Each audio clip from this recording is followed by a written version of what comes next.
Hello and welcome to Bringing Education Home. I'm Herb. And I'm Christina. And together we bring you experts and ideas to help grow healthy, happy, successful families that are both inside. And outside the box. If you like the show, be sure to follow Christina on Facebook. And please leave us a like review on your favorite podcast platform. Today, I have the pleasure of introducing Anthony Delany. Anthony is a financial dad advisor and the founder of Owning the Dash, LLC, an organization dedicated to promoting childhood financial literacy and family financial freedom. Delauney has written a series of award-winning children picture books that each teach basic lessons about money. He has also authored two financial self-help books geared towards helping young couples start their financial journey and toward helping older couples prepare for their transition into retirement. His 2022 self-help book, The No Regrets Retirement Roadmap, was recognized by the Wall Street Journal as a 2022 best book about aging and retirement. Anthony has worked in the financial service industry for over 2 decades and has acquired the professional certifications of Certified Financial Planner Practitioner, Chartered Financial Consultant, Chartered Retirement Planning Counselor, Retirement Income Certified Professional, and Behavior Financial Advisor. Welcome, Anthony. That's a lot of letters and titles after I was going to say, I think, well, number one, thank you so much for having me. And number two, I've definitely got to cut that. We'll just stick with the letters next time or something like that. But I think that for your listeners, one of the best ways I can help explain that gobbledygook next to my name is, as I mentioned, I've been in the financial services industry basically right out of college. So I've been doing it for a little over 20 years. And back in high school, they had, most likely superlatives, most likely to be this, most likely to be that, or do that. I was voted among my peers as the most worrisome person in our school. So I don't even know why they allowed that back then, but for being a planner, it's either a wonderful or a terrible thing. But it's worked out pretty well. But all the designations and so forth are really about me just trying to constantly stay on top of all the different changes that are happening in the financial world. So, but thank you for that introduction. It really, yeah, a couple of things kind of jumped out of the introduction. First is the dad advisor instead of the advisor, and the second is owning the dash. That is the dash is what comes between your birth date and your death date on your tombstone. And so as soon as I saw that, I kind of recognized that. So that's owning your life. And so I really like the way that you incorporated that. And where is that what that is about? And how did you become dad advisor? Sure. So the dad advisor part is, as I said, I kind of came into the financial services world at a young age and went through all the stages of kind of family. I got married, purchased a first home, had a child, had another child, purchased the next home, and just went through all these different stages. And as I was going through that and also serving as an advisor for others, I realized that there's a lot that goes on when it comes to family life. It's hard enough to manage your own life, but then when you're trying to do it with a partner, a spouse, and children and everything else, it's just the analogy I like to use is there's a lot of puzzle pieces floating all over the place. And it's a constantly evolving puzzle board as well. As soon as we think we've got the game plan figured out, then there's some unique little curveball that gets thrown at us. So the dad advisor really came about with just this idea that my passion has always been helping families, and a good friend coined that name a little several years back, and it just kind of held. So it's all about kind of showing that, hey, I'm a dad, but I'm also an advisor. Owning the dash is actually a little bit more of a personal tale. It's a little sad, unfortunately. Basically, about 5 years ago, I had a cousin. His name was Greg Plitt, Plitt. And Greg was actually really well known in the fitness world. He was on the cover of over 250 fitness magazines like Men's Health and things like that. You would look at him and look at me and wouldn't believe we were cousins because his physique might have been a little different than my own. But long story short, Greg was unfortunately in an accident.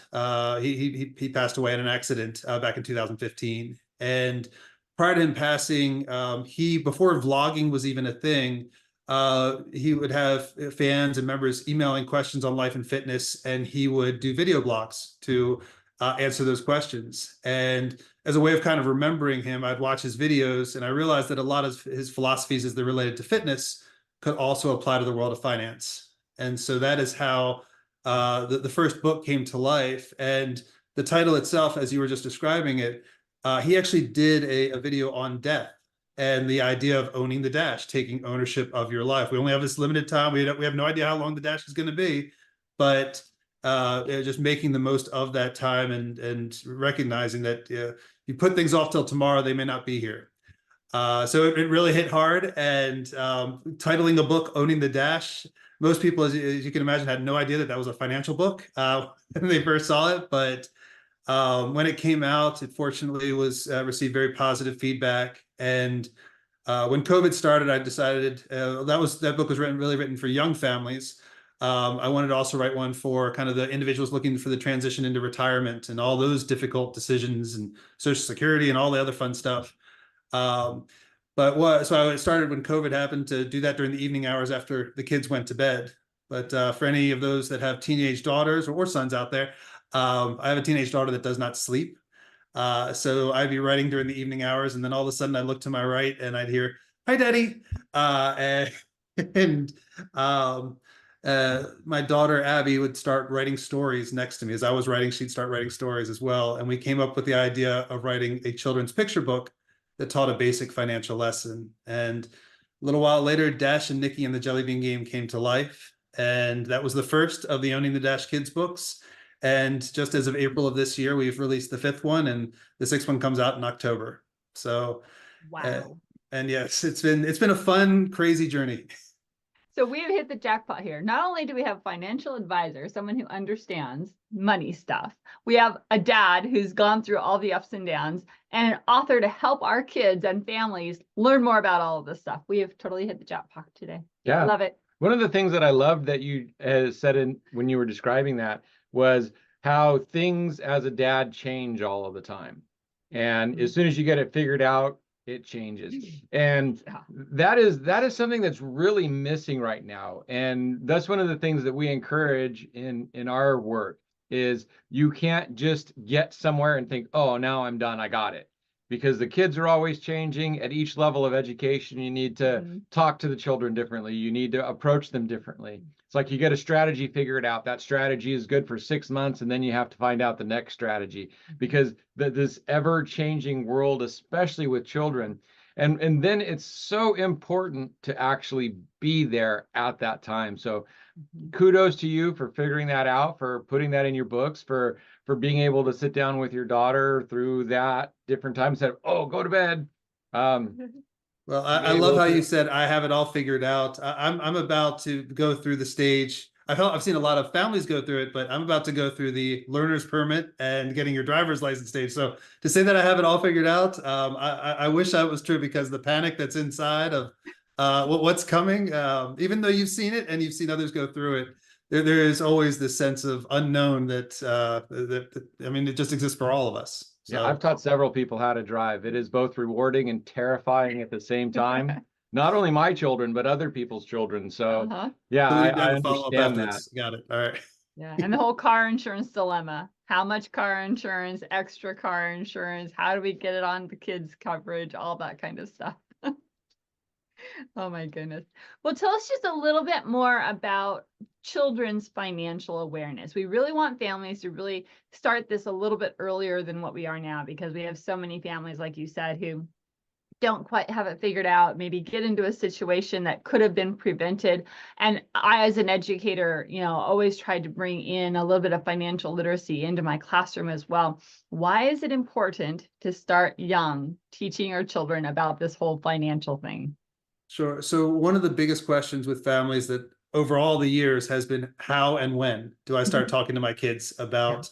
And a lot of times when it comes to financial literacy, oftentimes we kind of think of, when do I start teaching my kids how to trade stocks? When do I teach, or how to invest and how to do things like that? And I love the fact that you're shaking your head right now, because it's absolutely true. It's kind of, sometimes it's good to introduce things, but if you introduce things at too early of an age, it can actually do more harm than good.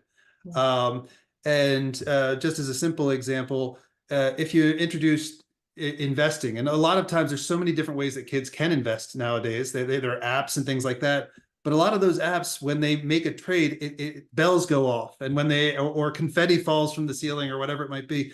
And if they haven't learned how to kind of monitor their emotions, then all of a sudden trading and investing and financial decision making becomes an emotional avenue. And emotion and money don't go well together. Usually we don't make the best decisions when we're emotional.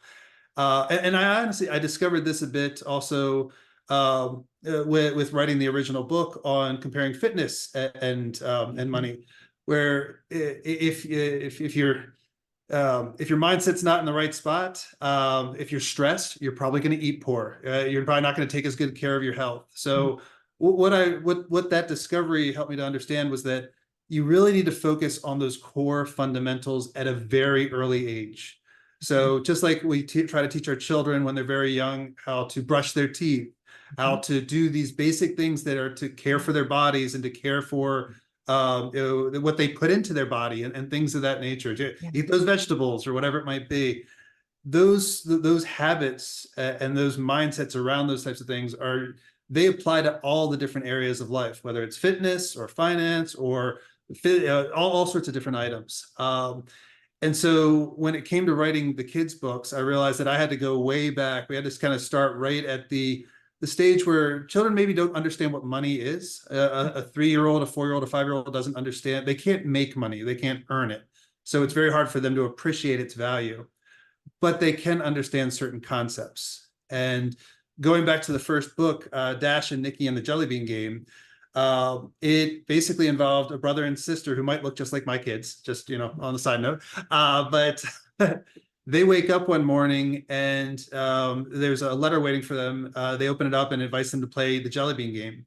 And they go downstairs, and on their kitchen table are 2 plates that each have 10 jelly beans on them and a giant jar of jelly beans in the center.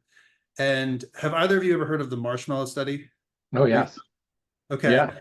So I was going to also say that there's this video of this young child being offered a stack of $10,000 in cash or a bag of cookies, and he goes, "I want the cookies." It's like, "But this is $10,000." It's like, "I want the cookies." I want the cookies. So, yeah, but the marshmallow is a child was said, if they put a marshmallow on the plate and said, "If you can wait 10 minutes before you eat this marshmallow, then you'll get 2 marshmallows," and then they would leave the room. And very few children actually waited and got the second marshmallow. Some of them would try and wait a little while, but then they would eat it. Very few of them actually managed to wait the entire time to get that second marshmallow. So, I mean, and it's a great study because we can, as parents, we know the emotions. We can imagine what we would be as children trying to, would I be the child? Would I be able to wait? Would I be able to resist the temptation or not? But for those who haven't heard the study or been part of it, I thought it was just a brilliant study that kind of really helped to make something clear that both an adult and a child might be able to understand. So in this case, the letter says, or the game states, for every hour that they can resist, and there's 10 jelly beans sitting on their plate, they'll get 5 more. And so Dash, the older brother, he wants to win. He's a very competitive type individual. So he actually takes another plate and covers up his jelly beans so he can't see them. Nice. And immediately that there's a lesson there on, okay, there's temptation in front of me. I'm going to take the temptation out of sight, put it out of sight, out of mind. Just like for down the road as an adult, money sitting in a checking account. If it's sitting there and it's available, somehow it finds a home. Whereas if we invest it in something or put it somewhere somewhere else, we've given it purpose and it's not as tempting. But so he covers up whereas his little sister Nikki is a little bit more impulsive, and maybe after just 2 minutes decides to down those jelly beans. And what we find out later in the story is that Dash's pile, as the hours pass, is growing and growing, and Nikki's plate is empty. Mm-hmm. And I mean, kids get to see this kind of compounding effect, the delayed gratification. But on the same end, it's a pretty terrible story if that's how it ended. Oh, yeah, one child gets nothing, the other child gets everything. So I also wanted to make sure to incorporate the idea of compassion into the story, where Dash sees that his sister is struggling and says, I'll make you a deal. I'll give you 10 jelly beans if you'll agree to give me 12 jelly beans back. And the idea is that he knows she'll benefit far more than that. She'll end up with far more jelly beans by the end of the day, but he's kind of giving her a way to participate and give her a leg up, even though she might have made a little mistake at the beginning or put herself in harm's way. So the story is that we all can win, we can support each other, but patience and kind of knowing what could come down the road, if you can see it, is a lot more powerful than what we might be thinking at that moment when those jelly beans are sitting right in front of us. Yeah, So in this day and age, the out of the box, what we talked about. Mhm. So there are so many children and actually college graduates right now that they make videos. It's like, how come I'm graduated from college and I'm a gazillion dollars in debt and I can't balance a checkbook and I can't do simple things. It's like, how come this stuff wasn't taught to me in school? it's interesting how back when we were growing up, discussing money was a faux pas. We didn't ask, we didn't. It's kind of just the unwritten rule that money wasn't discussed. Nowadays, the thing that's interesting is that there's tons of information available. That you can go and Google practically anything and you'll get answers. You might be getting 30, 40, 50 different answers, but it'll still get answers. Right. And I think that the hard part about this environment is that there's that kind of analysis paralysis. There's so much information being thrown at you. And a lot of times the place where that information is being gathered is in places where you get little snippets. So like a little quick video versus a more in-depth discussion. And with snippets, they have to kind of give the thing that's exciting versus the thing that's boring. A lot of financial advice is very boring. It's not something we want to admit. It's just like brushing your teeth. It's not exciting to talk about, but if you keep doing it, you're going to be a lot happier later in life. Yeah. And if you don't do it, you're probably going to be a lot less happy later in life. But I think that the hard part that individuals have now, it's just there is all these tools out there, and sometimes we think tools are what are needed, but it's really the lesson that behind the tool, what's in the mind, what's being discussed. There's so many apps, fitness apps out there. That doesn't mean everyone's much better health today than they were 20 years ago. So I think that the whole idea even behind all of the kids' stories is that seemed to be the best way to really introduce scenarios that children can understand. And one of the biggest things I discovered, I had a coach with writing children's books that shared with me something that I would have never thought of. They said, when you're writing a children's picture book, make sure it is never a parent telling the child what to do. Because children are brilliant and they will see that right away. So if you're just like when we tell our kids what to do, they sometimes do the opposite. A lot of times children learn when they see two siblings or two best friends or something like someone in their world going through a similar experience. And in this case, there's a brother and sister going through that experience. Mom and dad might have introduced the game, but they're not involved in the story until the very end. So it really kind of goes back to trying to understand the psyche of how kids absorb information and focusing on those kind of making the boring things fun, I guess is probably the best way to say it.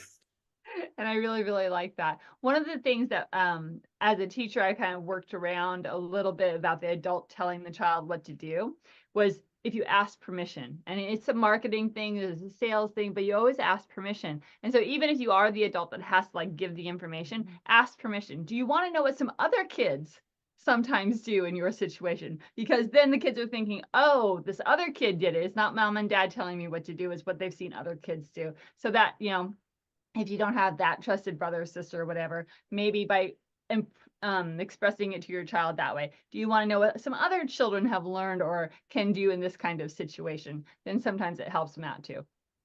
So to that point, one thing that I've noticed little kids love to do is play grown up. They want to be the ones in charge. They want to show that they can do these things. Mm-hmm. And when you give them the opportunity to feel that they have ownership in the decision making, yep. It's just extremely powerful because even if they mess up, it's their fault if they, and I don't want to say fault, it's their learning lesson versus the parent saying, "Oh, I told you should have done it this way." And then so just kind of to that point, my fourth book is called Rohan and Naira and Big Sister's Bet. Okay. And the story actually takes place, the foundation of the story, I was writing, I was outside in the backyard playing football with my son. Mm-hmm. And we were just throwing the ball back and forth. And I said, you know what? I'll make you a bet. For every catch we make, I'll give you a quarter. And we'll keep going until you say you want to stop. But if at any time you fumble the football, then you lose all the money. So every parent probably knows where this story is going, right? Jason, my son, got an idea of how much he wanted to make and something he wanted to buy. And we started playing. He got up to $5. Then he got up to $10. He made enough to get the thing he wanted, but then he started to think about other things he might want. And so we kept going. We made it up to $15. He got Made it tired. up to $18.75. And I said, "Are you sure you want another throw?" And he thought about it for a minute, threw the ball to him, and sure enough, there's the fumble. And it's sad, but the thing that was amazing about the moment was that when he fumbled, he looked down at the ball and just stood there quietly. He reflected on the moment that he can't get mad at dad. It wasn't dad's fault that he dropped it. He just kind of thought about, I allowed greed to get the better of me. I allowed my emotion to drive it. And I said, he'll never forget this moment. Anytime he's got that to happen again, he's going to be thinking back to this little football game.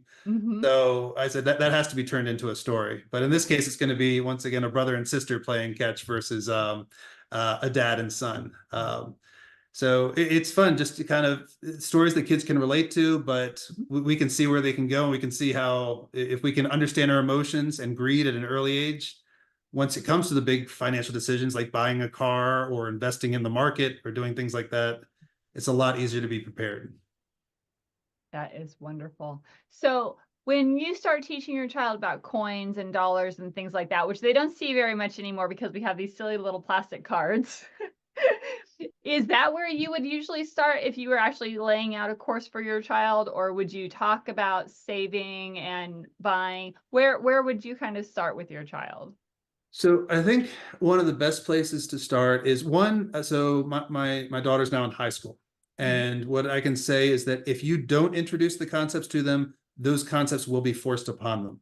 My daughter had to go on a trip with her choir recently. They were able to sing at a location out of state.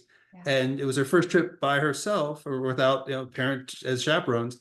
And so she needed to pay for things while she was there. And so she had to be able to use a card or cash. In this case, we went to give her a card and just experience that, be responsible for purchasing something on your own. So if you don't introduce it, it will get introduced. It'll be forced upon them. And it can be a much more awkward situation if you don't introduce it earlier. Right. So simple ways that you can introduce financial concepts to children are one, bringing them along for the things that you do in normal life, taking them to the grocery store and actually having discussions with them. Like, once again, giving them ownership. How much should we buy here? One thing I always love to do is my son would love to go to whenever we go to the gas station, right at the cashier's desk, there's all the candy and whatnot. And he would always, will you get me this? Will you get me that? And I would say, well, let's take a look at what the price is here and let's see what it is in the grocery store. And then as soon as they start to see it, well, I can get twice as much if I wait. And these things start to register. So it's not so much we have to talk to them about how much you're saving or things of that nature, but things that they can relate to things that they want in their everyday lives.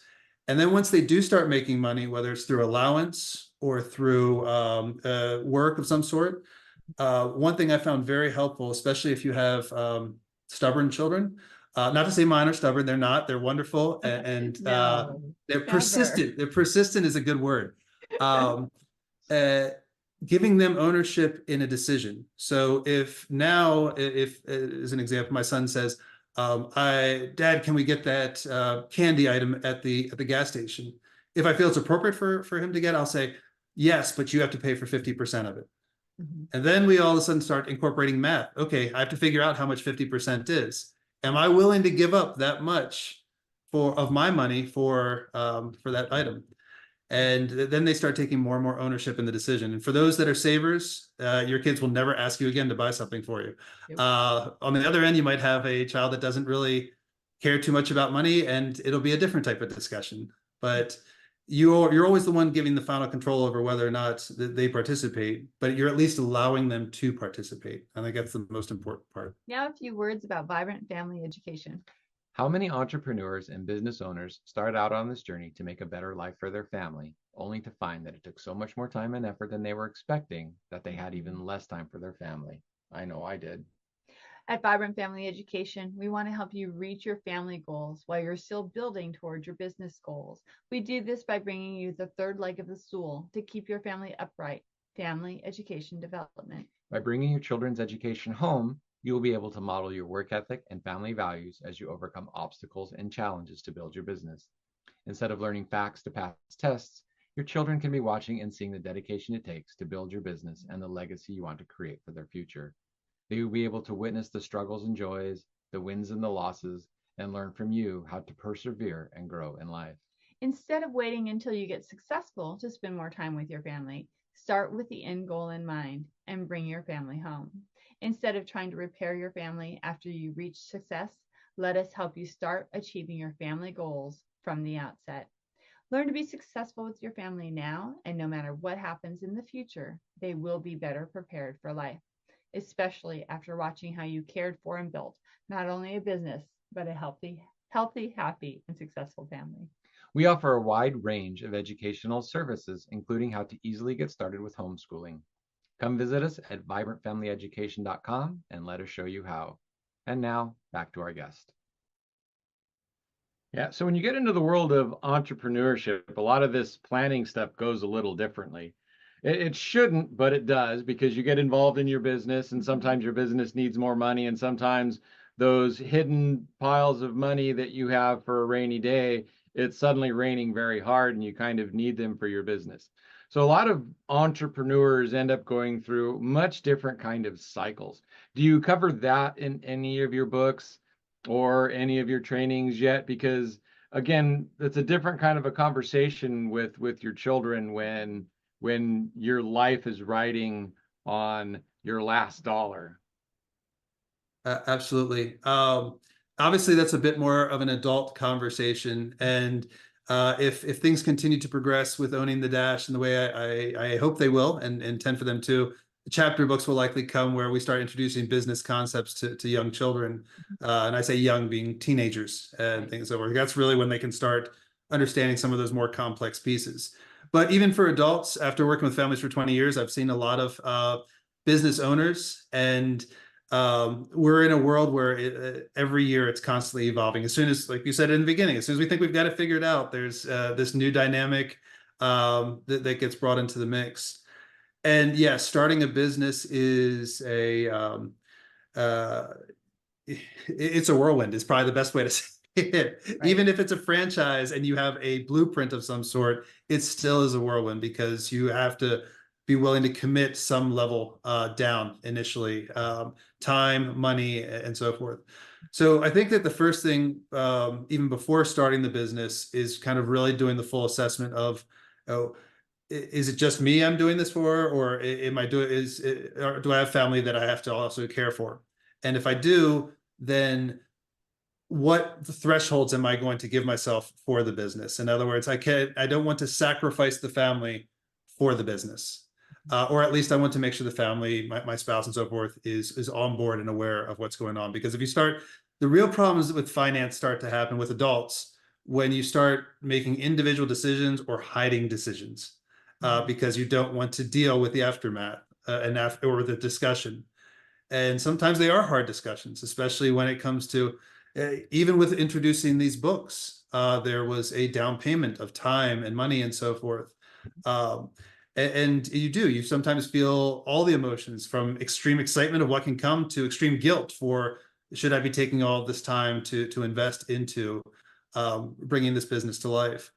So I think that the first piece is if you can make sure you don't sacrifice your other priorities in life. In other words, if you're not putting your family in harm's way and going too far overboard in that sense, that's key piece number one. Key piece number two is if you're finding you're really in the thick of it with decision making, sometimes you have to make decisions quickly, but a lot of times you can pause. And it goes back to emotion. Even though kids, we can see them do it all the time, as adults, you would be amazed how many emotional decisions we make every day. And if you're making a decision at a moment based on an emotion, waiting 24 hours to make that decision or to reflect on that decision can be very, very critical. And if you don't know, I think that this is probably the final big piece I would say, especially for small business owners. Well, for really everyone across the board. The first chapter of my original self-help book, as well as the first chapter of my retirement self-help book, as well as the most recent book that I released for children, discusses the number one issue that I've found is the biggest roadblock to preventing people from achieving financial success. And it's fear of judgment. A lot of times fear of judgment applies to so many things, but just like I said, I don't want to discuss this with my partner, with my spouse, because I'm afraid of how I'm going to be judged. I might have made a mistake. I don't know how that's going to affect things. So I'm going to bottle up. I'm going to revert to myself. But fear of judgment also in recognizing maybe I need help. Maybe I do need a coach or an advisor or someone to kind of, before I leap into this, how are we looking overall? Are we in okay shape to be able to make this kind of decision? Fear of judgment exists on so many levels. We fear, confronting our own emotions. We fear what our partners, the people we love, may think. I will say that as a financial advisor, my job is to help individuals. And the number of people said, please don't judge me for the decision I've made. Right. I said, if you feel I'm judging you, you should fire me on the spot, because I'm just here to help you. I think it's very much emotional related, but if you can recognize your fear of judgment and gain knowledge on the things you don't understand and kind of really build that game plan, it makes not only retirement planning and education planning and all the other forms of planning more efficient, but for small business planning, you need to have some type of roadmap or structure to follow. Otherwise, you can go off the rails with all sorts of decision making. So I hope that it's a long-winded answer to your short question. No, that's a beautiful answer. I also do transformational coaching, and one of the problems people don't talk to each other, and why they don't talk to each other is because they're afraid of that judgment. So as a coach, the first rule is to sit there and listen and be non-judgmental and understand what they're saying instead of being judgmental towards them. Because if you start judging them, then you're going to lose a client like right now. So I totally understand that listening part, that being open and just hearing what they have to say without judgment is just so critically important for so many aspects of life, not only in financial. Well, and then I want to take it to the parenting standpoint. Think about if you can sit there and listen to your child and they're bearing their soul, oh, I made this mistake, and try your hardest not to be judgmental and really just help them kind of figure out, okay, what are your next steps going to be? Because you did really screw up. Now, what are you going to do, kind of thing? That kind of communication is so valuable in so many different arenas. And it's hard because we judge ourselves as well. And and sometimes we don't realize it, but we sometimes take that stress and anxiety out on others. And children are the ones that are the most dependent on you being able to control your emotions. So it's, and don't get me wrong, we all have those. I can definitely say that I do, even though I recognize it, doesn't mean that it's always calm and collected. But I do think that one of the best ways to overcome that fear is knowledge and feeling some sense of control, keeping it flexible. But if you at least have a game plan and you have an open dialogue, it makes things a lot easier than kind of having all the thoughts run through your head of what scenarios could go wrong and what problems can persist, because 99% of them don't happen. One of them might, but then you adjust accordingly. This actually brings to mind something that we did as young parents, as entrepreneurs, is we tried to hide the fact that things weren't going well from our children. And we know now that was a big mistake, because like you said, children, they pick up on things. I know that, as a classroom teacher, if I was having an off day, my kids in my classroom would know it. They just have this like little spidey sense behind them and stuff like that. So have you ever had to help a client go through that? How do you kind of talk to your children about, oh, hey, we might be losing the house, things aren't going as well as, have you ever had to maybe bridge that conversation or help parents kind of say, ooh, we have to have this tough conversation with the kids? Absolutely. And I think that one of the advantages of having, whether it's a coach, as you were talking about, transcendental coaching or financial advising, whatever it might be, is just being able to kind of release that tension. makes things a lot easier. And usually I don't want to say it's supposed to, but oftentimes it could be your spouse, but they're the person you want to let down the least. They already have, all the stress they're going through, so you don't want to add more to their plate.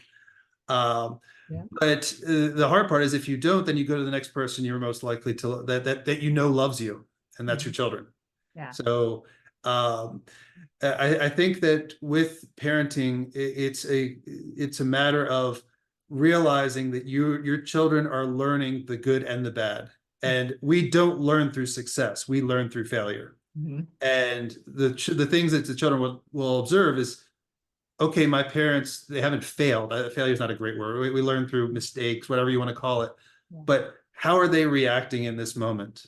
And it's okay to suffer. It's okay to show sadness. It's okay to show that you can experience pain too. Yeah. That there's one thing that's positive about our generation versus previous is that parents are allowed to be to struggle a little bit. We've got a lot on our plate. Open.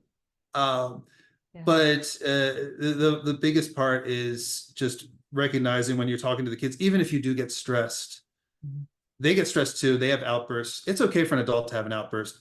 Do you take time and reflect on it after you recognize that you did it, and the next day even go to them and say, I'm sorry. Moms and dads get stressed out too. Yep. And just kind of validate their emotions, make sure they have a chance to communicate any thoughts that they have. It's, once again, if you treat them like young adults, they'll act like young adults. And I think the other thing is that you don't want to ever use your children, even though we all probably do it, as a crutch. In other words, you can't look to them to solve the problem for you or to make the problem go away. It's very much using life as learning opportunities, and the good will happen. This too shall pass.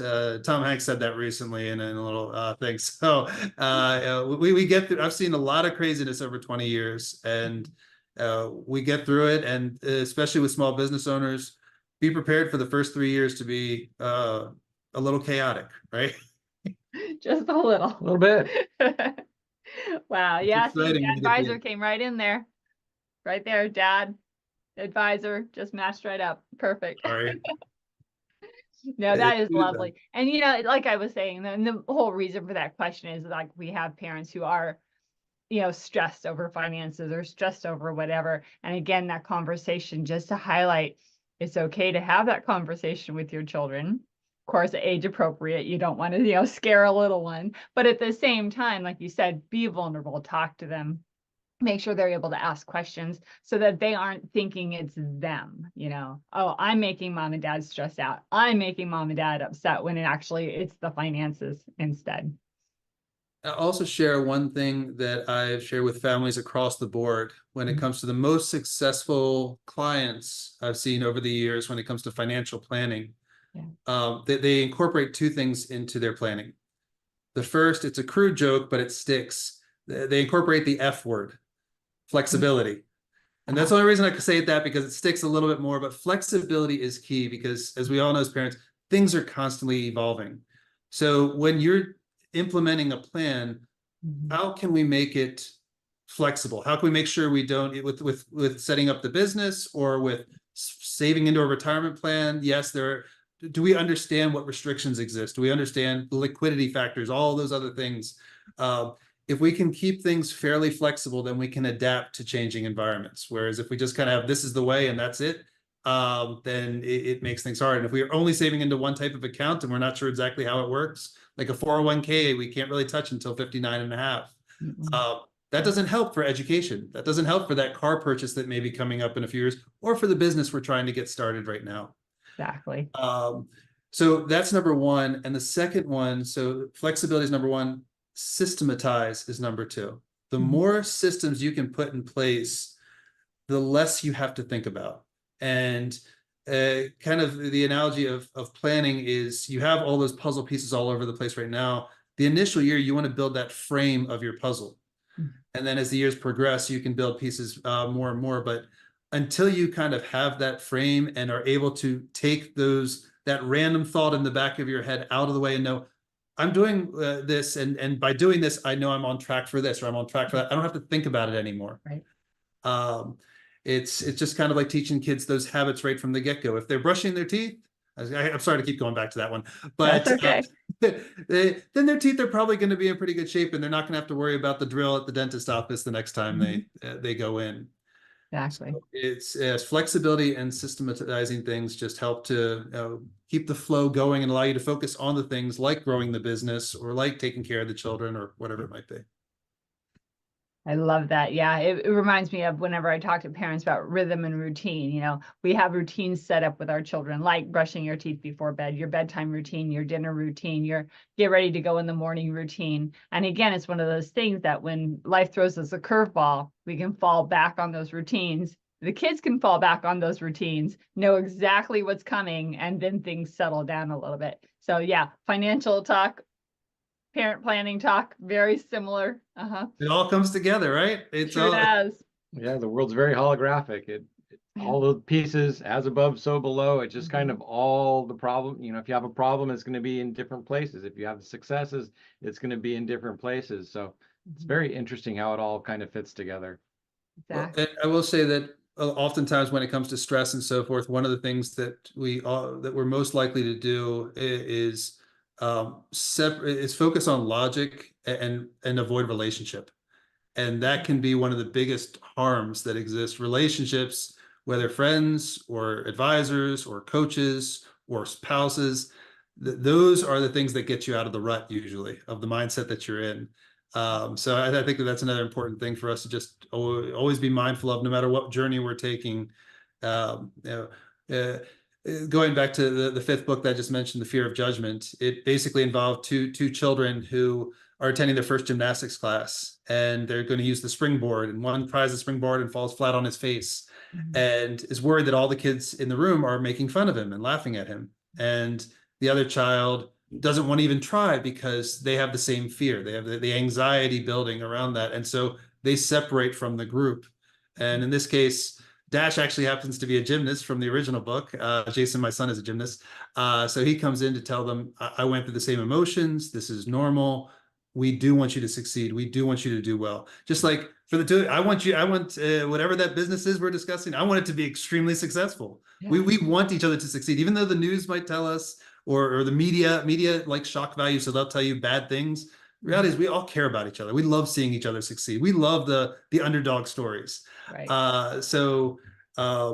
In this case, Dash encourages the two of them with the story's a bit more in depth than that, but they try again, they succeed, and they realize that the people there were not there to judge them, but were there to to bring them up. So yeah, it's amazing how much psychology goes into all this fun stuff. Absolutely love it. All right, so it's your turn. How do our families get a hold of you, either as an advisor or for these wonderful books that you've been talking about? So if you go to owningthedash.com, OWNING, the dash DASH.com, all the books are there. These books are actually being incorporated into a lot of schools all across the country. So in addition to the books, there's a section on the website called For Educators. And on there's free PDFs with discussion questions, as well as with free games and activities that kids can do. And there is a password to get into those, but I'll share with all of your listeners that password is owning my dash ! With the O, M, and D all capitalized. So just plug in that password, all those things will open up. Yes, I'm very grateful for today. This has been a whole lot of fun and kind of going really deep today, I tell you. I love it. Thank you so very, very much. And hopefully our listeners have found a lot of gold nuggets along the way. I mean, go back and re-listen, go back and find your favorite part, and really implement something that you've heard today that can really make a change in your family's life. And normally we ask, is there something that you would have liked to have talked about, that you would have liked to have covered that maybe we didn't get to today? Is there something else that's like, man, I really wish we'd have talked about this? No, I mean, we've hit a lot of really deep topics. I will share that one of my biggest goals with the books, if you go and look at them, you'll notice that they all involve different families. And the different families come from different backgrounds, different races, different ethnicities. I want to make sure that with the books that a child, no matter what they look like or where they're from, they feel like they can relate to the characters in the books. And what we find out in the later books is that all the kids live in the same neighborhood and they start having adventures together. So I think that's really the idea, is just bringing people together and feeling that no matter where you are or where you're starting, there is a path, and there's a lot of people out there that want you to succeed. So Beautiful message. Thank you. Love it. Absolutely. All right, one more time, that website that they can find you at, please. www.owningthedash.com.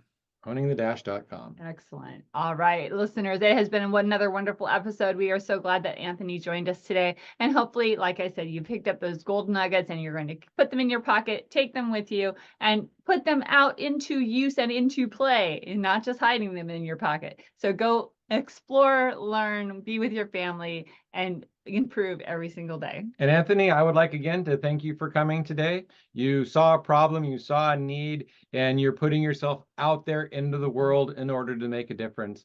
So beyond just your coaching and people coming to you, you're now reaching out in different ways. And so instead of seeing the problem and doing nothing, you're actually becoming part of the solution and reaching out and making a difference. And that is just a beautiful thing, and we need more people like you. So thank you for doing this. Thank you for being you. Thank you for being on our show. And it has just been a pleasure to have you here today. Well, thank you. And I can tell you, after that ending, I just want to keep talking to you for the next hour, because I feel like you just raised me up. So thank you both. This has been really wonderful. You're very welcome. All right, audience, until next time, take care and bye-bye. Hello and welcome to Bringing Education Home. I'm Herb. And I'm Christina. And together we bring you experts